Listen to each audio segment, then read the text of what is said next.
Лидия одна работала продавцом в деревенском продуктовом магазине, и одна ухаживала за матерью-колясочницей, которая не выезжала из дома без ее помощи и мало чем могла помочь дочери с ведением хозяйства.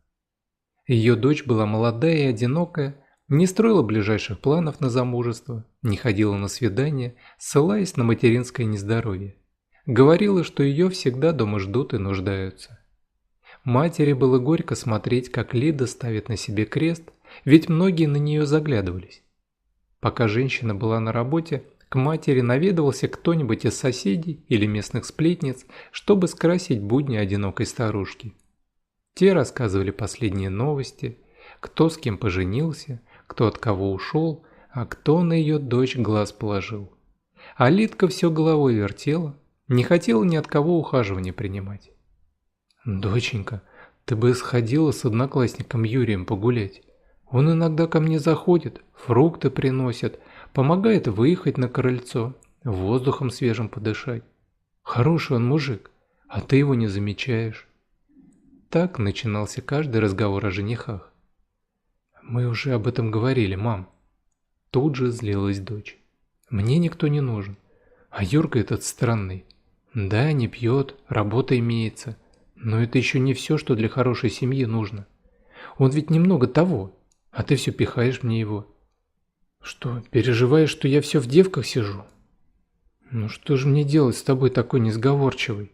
Знаю же, хочешь уже деток своих, а из-за меня никогда не признаешься.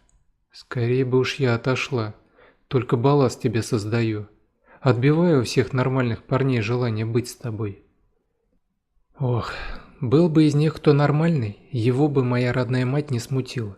И не говори ерунды, слышать не хочу, как ты себя заживо хоронишь. Да пусть я всю жизнь одна буду, лишь бы ты была жива и здорова. И обе женщины начинали плакать. Лида склоняла голову на колени матери, и та прижималась к ней, трясясь от слез. Делать было нечего. Лида хотела замуж и маме угодить. В очередной раз, как встретила Юрия у дома, поблагодарила и пригласила как-нибудь к ним на ужин. Тот обрадовался и на выходных пришел и принес с его матерью выпеченный пышный торт. Сидели они втроем за столом, общались. Старушка видела, как мужчина на дочь поглядывает, да не могла никуда деться, чтобы оставить их одних. Пришлось выпроводить на прогулку. Так Лидия стала регулярно встречаться с Юрием. Женихом он был незавидным. Некоторые женщины его вовсе сторонились, хотя никто толком не мог сказать, что их от него отталкивало.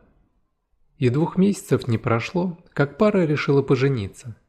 Почти перед самым праздником мать Лидии скончалась от сердечного приступа. Торжество подвинули, чтобы дать невесте погоревать, но надолго не откладывали, чтобы женщина вдруг не передумала от Юрия уйти и теперь обзавестись кем-то более нормальным. После свадьбы молодожены остались в доме мужа. Свекровь, мама Ира, ждала женитьбы сына, но невестку не жаловала. Все, за что Лидия не бралась, все было не так сделано, и Юрию ее не нравилось. Девушка мирилась со всеми упреками, и работала, и по дому большую часть забот выполняла, и готовила на большую семью, в которой еще и старший сын Ирины с женой жил. Та невестка жила без больших хлопот, а при появлении жены Юрия и вовсе расслабилась. Тамара только со своими детьми возилась. Мама Ира внуков обожала, постоянно баловала и прощала все шалости. Помимо обязанностей, Лидия часто выслушала от свекрови, что нужно им с Юрием скорее детей заводить, пока еще здоровье позволяет, а то недолго ей осталось в крепком здравии находиться. Свекровь каждый месяц проверяла грязное белье невестки, предъявляя, что она все еще не носит ребенка под сердцем. Лидия молчала, терпела плохое обращение. Она словно устроилась домработницей, а не замуж вышла. Юрий за нее никогда не заступался и не помогал, выполнял только мужские обязанности, если старший брат не занялся этим раньше. Спустя 2 года и многочисленных попыток Лидия объявила всем домашним, что они с Юрием ждут ребенка. Свекровь впервые по-матерински обняла женщину и даже расплакалась. С каждым днем Лидии становилось все сложнее в одиночку справляться с ведением хозяйства, но от Юрия ждать помощи было бесполезно. Тот лежал на диване перед телевизором, гордясь своим удавшимся отцовством, и хвастался всем, кого встретит. И только его жена со своим сообщником знали, чей это ребенок в действительности. Семен, старший брат Юрия, долго обхаживал Лидию, пытаясь убедить, что свекровь в жизни спокойной ей не даст, если она не забеременеет. «Брат мой, как ты знаешь, не совсем нормальный, единственный такой в нашей семье. Посмотри на моих ребятишек, здоровенькие, шустренькие, никаких отклонений, а от него ты, может, и не дождешься никогда ребенка». «На что ты намекаешь?» Женщина взглянула на него из-под бровей, скрестив перед собой руки. «Я это к тому, что Юра странно был с детства, и есть возможность, что и ваши дети будут в отца, если вообще будут. Но ты можешь забеременеть от меня. Никто не будет знать, внешнее сходство сохранится, родная кровь. Все от этого только приобретут». Лида ткнула похабно улыбнувшегося мужчину в грудь, чтобы тот не загораживал путь, и вышла из комнаты. Она месяцами терпела его домогательства, с каждым днем сильнее веря в его слова. Ведь это действительно выход. Ей в свое время хватило больной матери, а сейчас деспотичной свекрови и ненормального мужа ей еще не хватало возни с неуравновешенным ребенком. Ведь это на всю жизнь. Собравшись духом, она в одну ночь, когда всех, кроме нее и Семена, не было дома, пришла к нему в комнату и объявила, что согласна. Но это только ради детей. В последующие дни мужчина намекал, что нужно повторить, чтобы наверняка добиться нужного эффекта, но она бежала от него как от огня. Беременность проходила тяжело, и Лида уже не могла управляться по хозяйству самостоятельно. Мама Ира стала наседать на старшую невестку, чтобы она взяла на себя все ее обязанности. Тамара была недовольна, но не могла ничего сказать поперек слова свекрови. В конце концов, они жили в ее доме и на ее харчах. С рождением в семье девочки Ани произошли крупные перемены. Юрий отмечал появление на свет первенства вне дома, напившись с мужиками на лесопилке. Никто до сих пор точно не знает, что произошло, но погиб один из его собутыльников, а Юрия подставили и осудили на 10 лет. Так малышка осталась без отца с первых дней рождения. Сколько она на руках матери и бабушки моталась по различным инстанциям, но все без толку. Юрия признали виновным. Мама Ира не выдержала такого потрясения и слегла. Семен с женой сказали, что им все надоело, что они не собираются воспитывать детей в доме убийцы, чтобы потом каждый встречный их клеймил за родство. Мать уже никак не могла помешать семейству Семена, и переезд состоялся. Мама Ира бесконечно причитала, что никому она не нужна, оба неблагодарных сына ее покинули. Ругала всех на свете и старшую невестку, которая ни разу ничего путного не сделала, а теперь и вовсе сбежала, не оказав Лиде, оставшейся без мужа с ребенком на руках, никакой помощи. Первое время женщине было очень туго управляться с грудничком и лежачей свекровью. Жили они на выплаты Ирины и ее невестки. Ирина никак не могла смириться со своим нынешним положением. Часто капризничала и срывала на Лидии злость. Но та привыкла к обращению с больными благодаря матери-инвалиду и впервые проявила жесткость к свекрови. Она перестала потакать ей, дисциплинировала ее и составила график кормления и всех остальных необходимых процедур. Мама Ира зауважала невестку за стойкость и несгибаемость. Весь дом и все трудности теперь были на ее хрупких плечах. Оказавшись в таком положении, свекровь поняла, как несправедлива была к чужому человеку, который не приходился ей к кровным родственникам и все же не бросил ее на произвол судьбы. Временами Лидия печалилась по своей судьбе, но уже не плакала. Раньше она часто думала, что не нужно ей было мать слушать и выходить замуж за Юрия. Тогда она не знала бы столько лет унижения, пренебрежения и насилия над собой, и не осталась бы одна, связанная по рукам и ногам обязательствами и без особой недвижимости. Но после трагедии с мужем свекровь заметно смягчилась, ее будто подменили.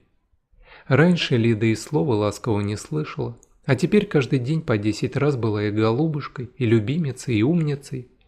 Подрастающая Анюта тоже немало веселила бабушку и разглаживала напряженные морщины на ее лице.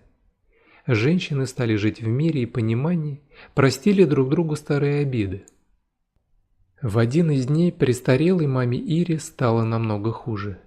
Лидия дважды за ночь вызывала скорую, но те сказали, что шансов уже нет. Осталось только ждать конца и быть рядом в последнюю минуту. Женщина не отходила ни на шаг, аккуратно сжимая иссохшуюся старческую руку. «Леточка, прости меня за все. Как я тебе жизнь испоганила, ведь ты не заслужила такой участи. Бедная моя девочка». С перерывами и тяжелыми вздохами проговорила старуха. «Тише, тише, мама Ира. Вам не стоит говорить. Поберегите силы, еще выкарабкаемся». «Я все чувствую, мне больше не выкарабкаться, это конец. Но ты должна знать, не со зла я так к тебе придиралась. Ты ни в чем не виновата, все мой паршивый, неуступчивый характер. Ты всегда относилась ко мне лучше, чем все мои дети. За это тебя благодарю и желаю еще пожить и узнать, что такое женское счастье. Юрка мой непутевый ничего хорошего тебе не дал. Не жди его. Найдите с Анечкой надежного мужчину. И еще». Женщина зашлась долгим свистящим кашлем, что отпугнул маленькую внучку. «Стул, на котором сидишь, он всегда моим был. Пометь, да с собой забери, чтобы не случилось. Он твой, поняла, он тебе очень пригодится. Только никому не говори. Обещай ни одной живой душе. Только ты должна знать».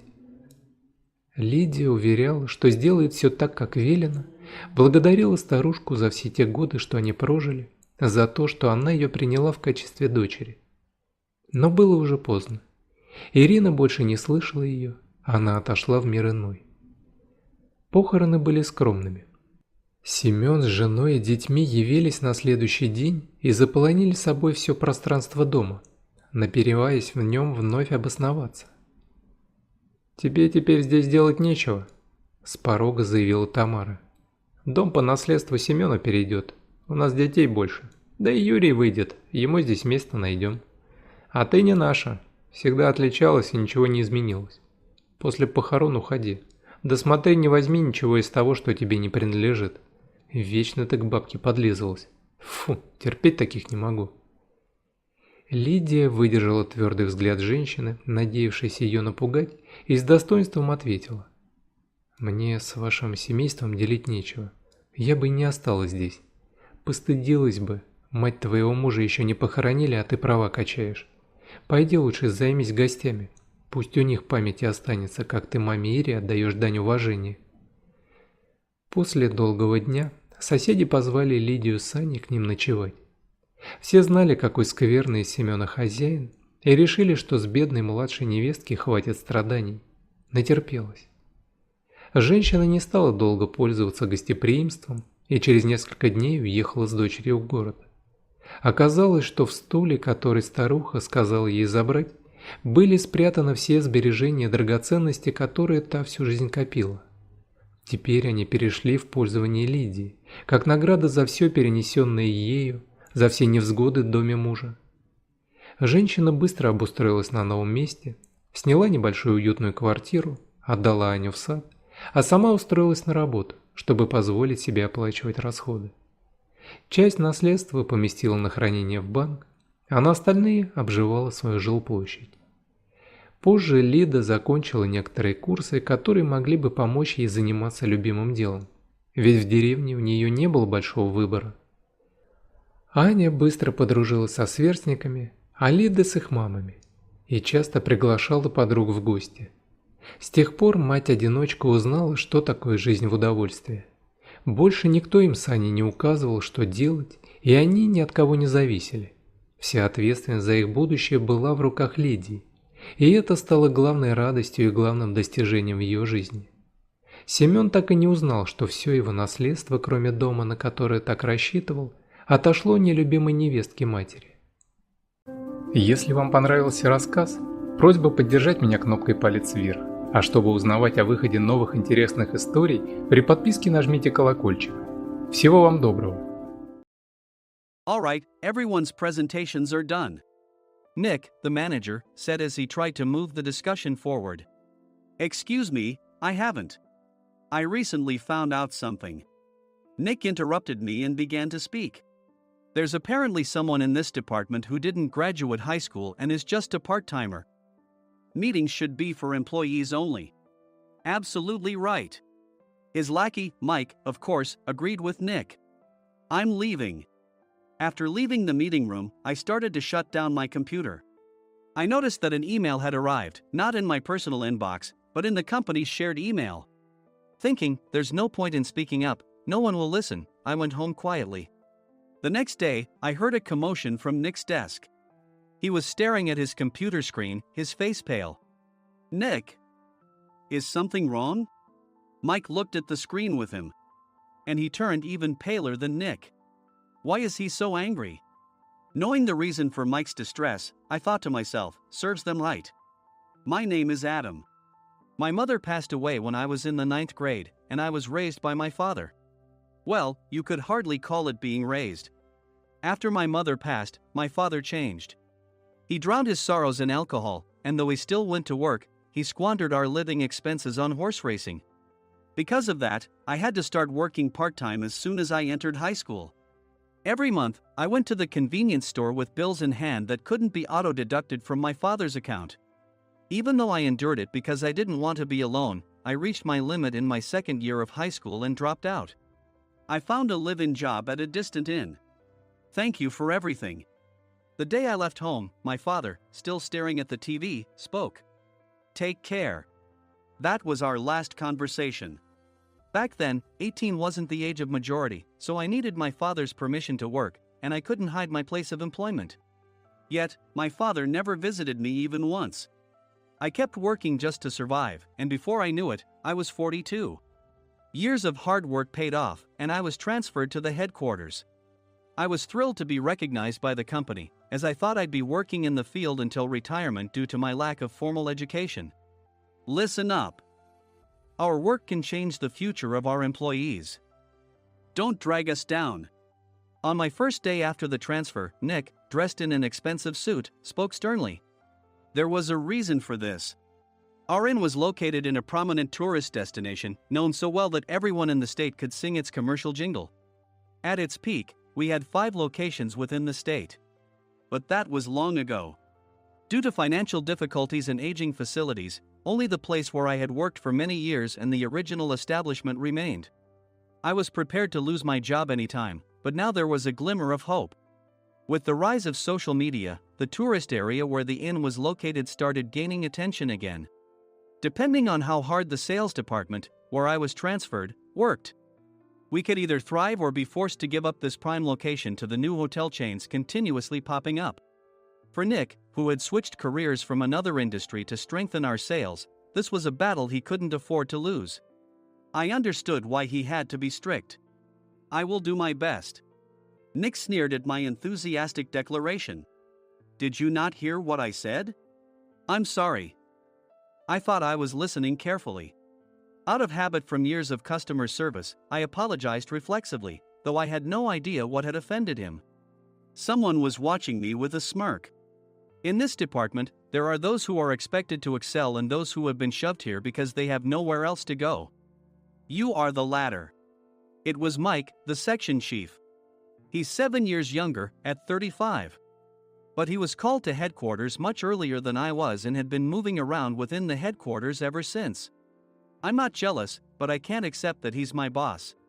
Graduating from a prestigious university, he has an unusually high pride and caused many problems as a newbie, making things very difficult for me when I was the front desk leader.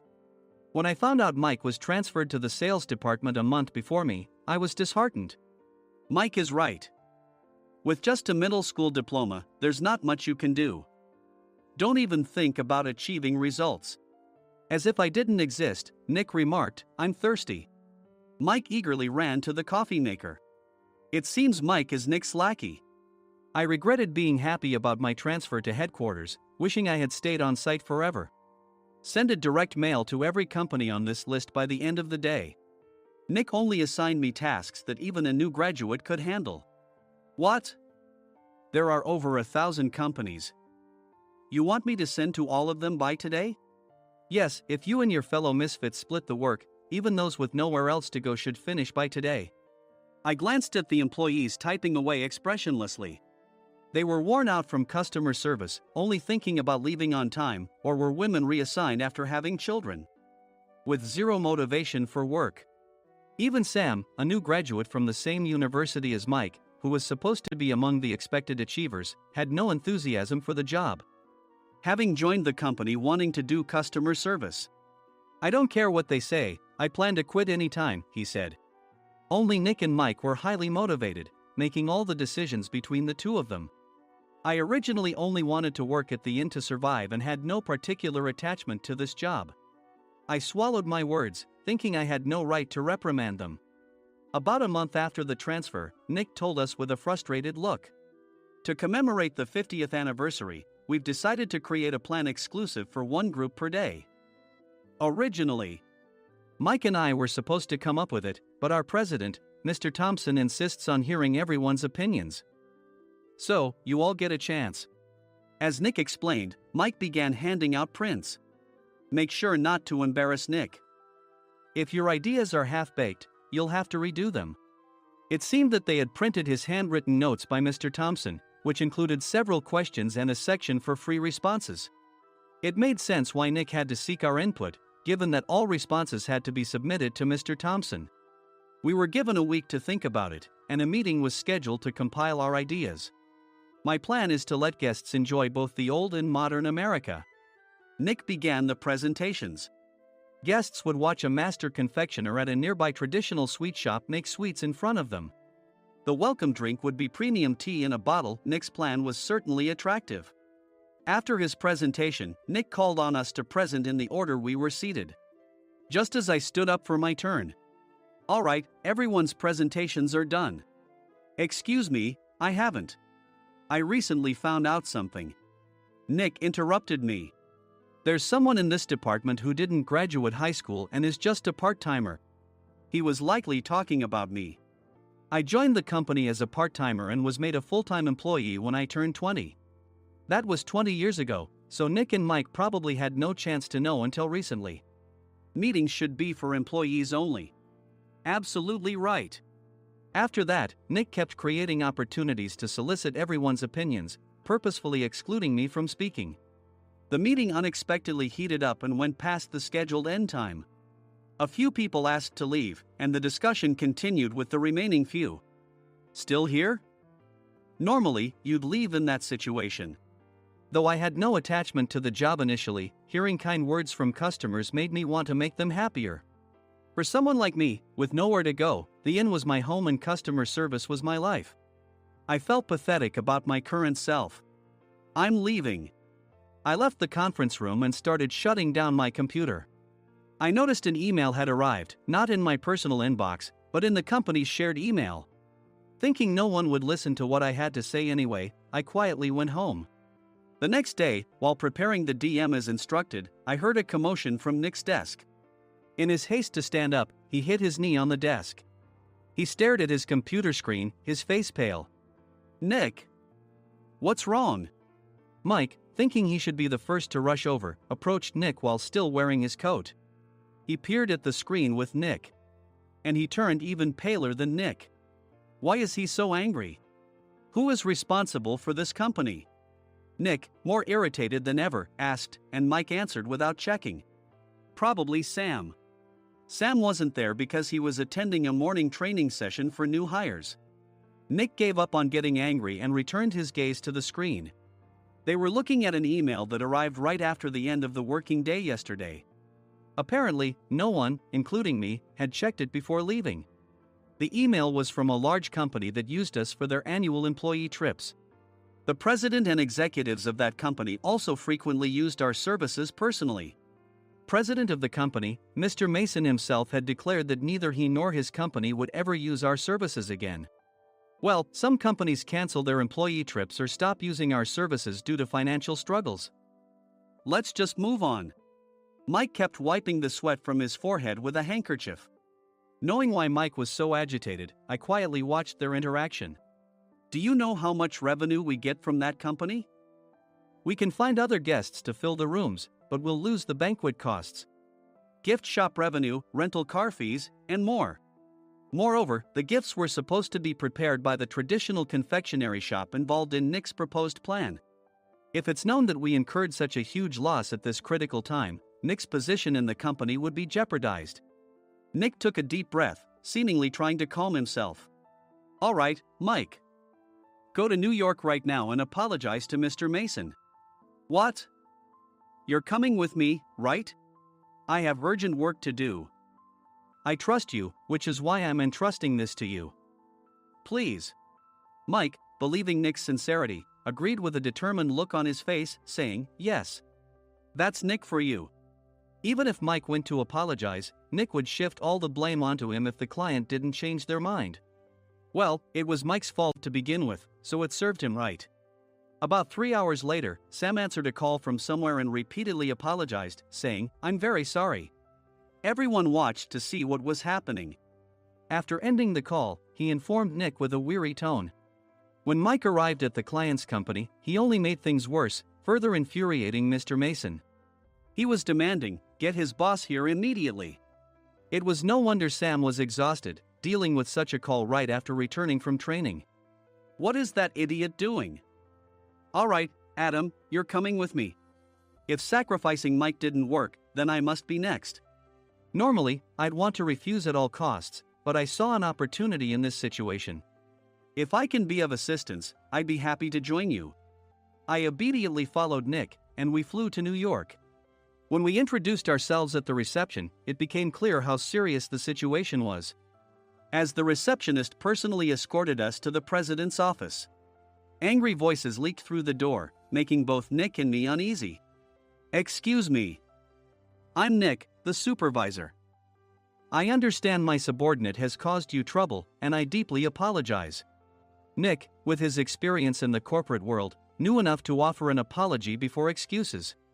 However, his customer service skills left much to be desired.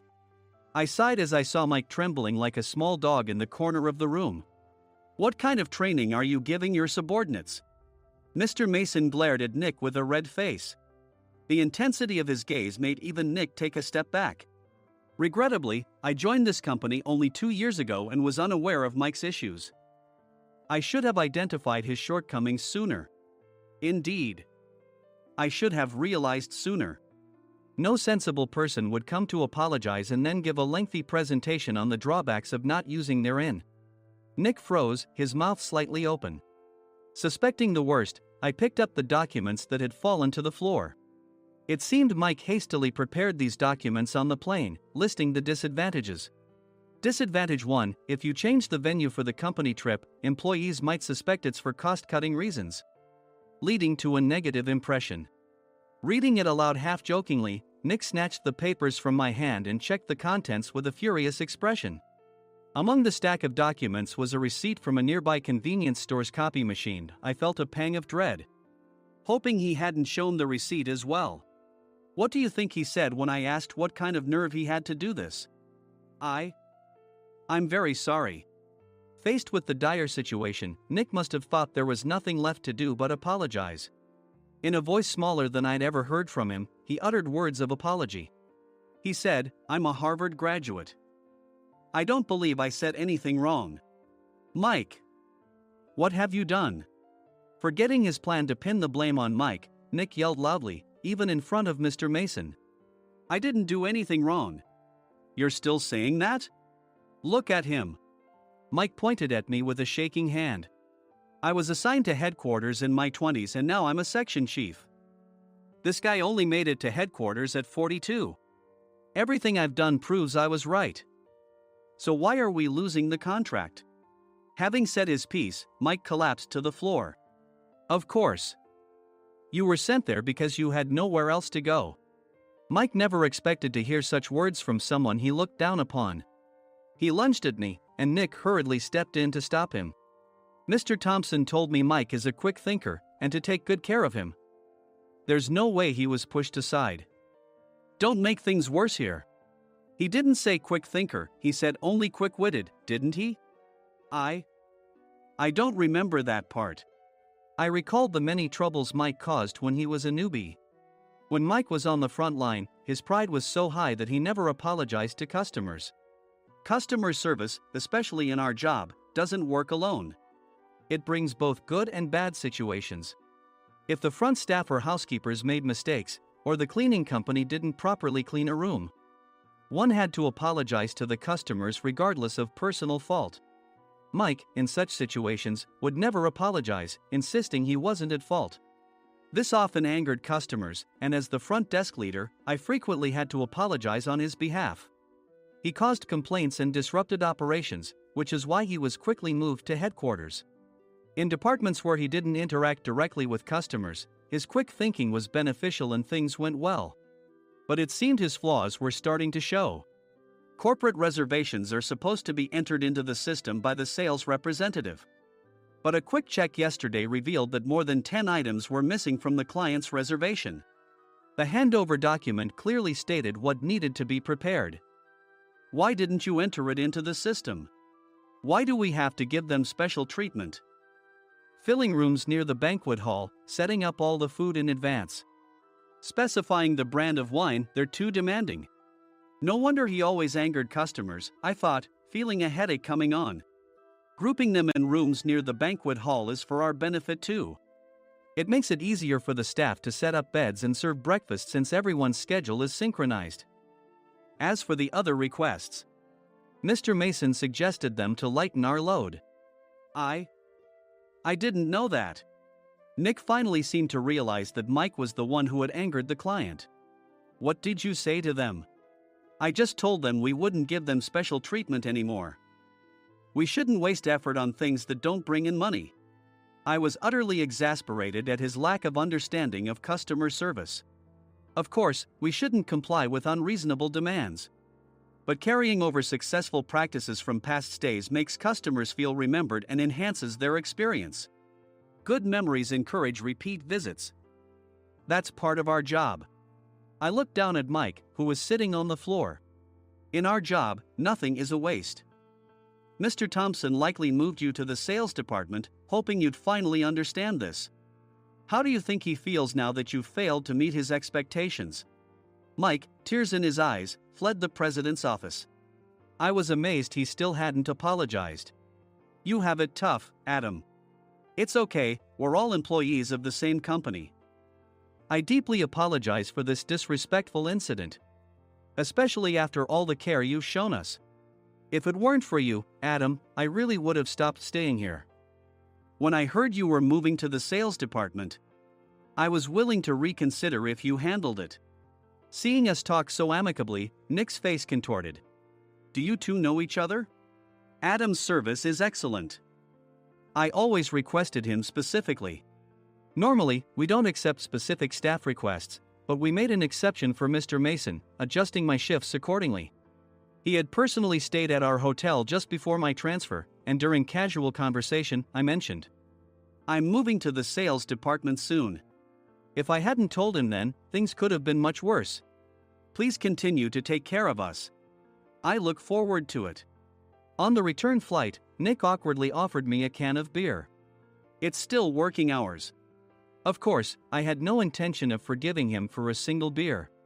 Nick might try to pin everything on Mike and avoid any consequences. While pondering this, a startling fact came to light. Nick, the tea bottles for the plan have arrived. I handed Nick a bottle labeled with our inn's name. They look good. What are you talking about? These are plastic bottles. I had assumed we would use the trendy, high-end bottling tea. But what arrived were ordinary plastic bottles of tea with customized labels. The only unique aspect was the label, which had the inn's name, making it look customized. Upon further investigation, I discovered that a substantial amount of money was set to be paid to the tea company. It was priced like bottling tea. Does this plastic bottle really cost $100 each? The tea inside is specially blended for us. The extra cost is for that. Wouldn't it be better to use another tea company? Or is there a specific reason we must use this one? As Nick continued to make excuses, I showed him a printed email. I informed the tea company's president, Mr. Mitchell, that we discovered irregular payments and he confessed. He said you two were high school classmates and planned to split the extra money. That idiot. Why did he confess? That's not important. You should worry about yourself, this could turn into a police matter. Opening the bottle cap, I suggested. How about calming down with this tea? It supposedly has a relaxing effect. Nick drank the tea frantically. In the following days, decisions were made about their fates. Mike was reassigned to the General Affairs Department, with no chance of transfer or promotion, as per Mr. Thompson's orders. As for Nick, since the payment to the tea company hadn't yet been made, he narrowly avoided legal trouble. Instead, he was encouraged to leave the company, and to avoid further complications, Nick submitted his resignation. Rumor has it that connections between HR departments have made it difficult for him to find new employment. Even though it was good to have those two gone, something unexpected happened in the sales department. Everyone became motivated and united in refining the 50th anniversary plan. In the end, my plan was adopted. We collaborated with the Tourist Information Center to provide personalized guides. The plan, tailored to the number of guests, was truly special for the 50th anniversary. Hey, is Adam's family coming to stay? I immediately booked that special plan for my family. Sam noticed it on the reservation list and quickly picked up on it. Yes, I'm inviting my father. That's great. I might invite my parents too. I lacked the courage to face my father just as Adam. But here, with the confidence Mr. Mason praised, I felt ready. The 50th anniversary plan was a perfect opportunity to reconnect with my father. I hoped to bring back the days when we could laugh together as we once did.